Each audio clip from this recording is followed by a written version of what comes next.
Israel's military spokesman says they are ramping up attacks in Gaza in preparation for the next stage of their war on Hamas.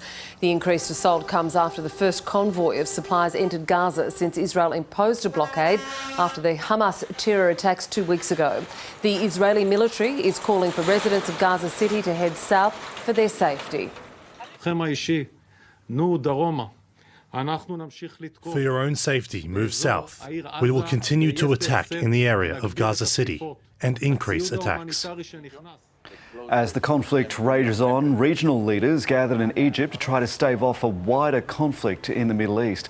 But without representatives of Israel or the United States, no agreement to contain the violence on either side could be reached.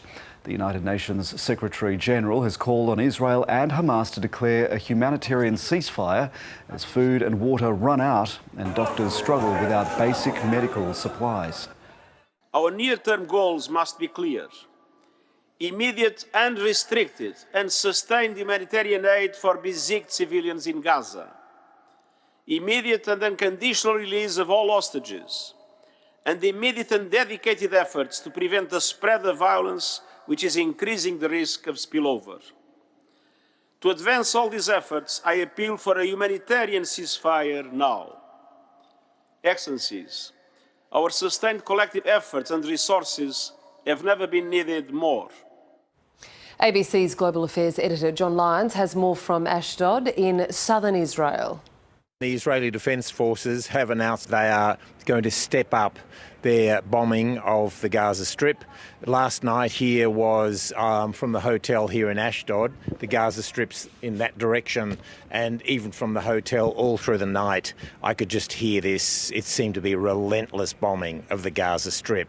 The sound was furious, almost like the sound you hear in a tropical storm in sort of Sydney or Brisbane, just that sort of cracking of the thunder and that sort of absolute roar. And you know these are bombs being dropped on the Gaza Strip. So they're saying tonight they'll be stepping that up. And from the other side, from Hamas, is saying that they are actively involved with a mediator in negotiating for the release of more hostages.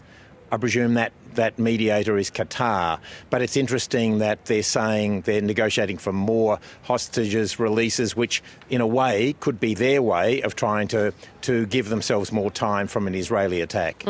Is there any advice on what the targets have been overnight with the airstrikes?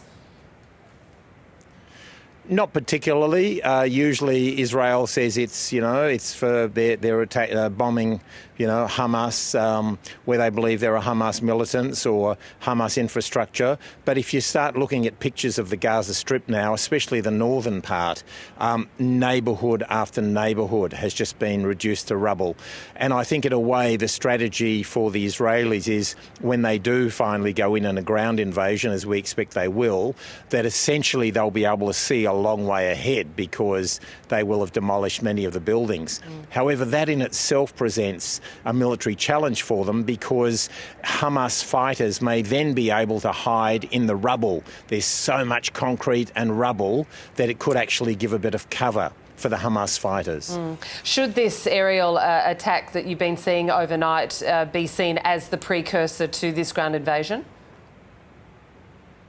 Yes, it is, Catherine, and in fact the Israeli military is saying that straight out, that there's different phases to this.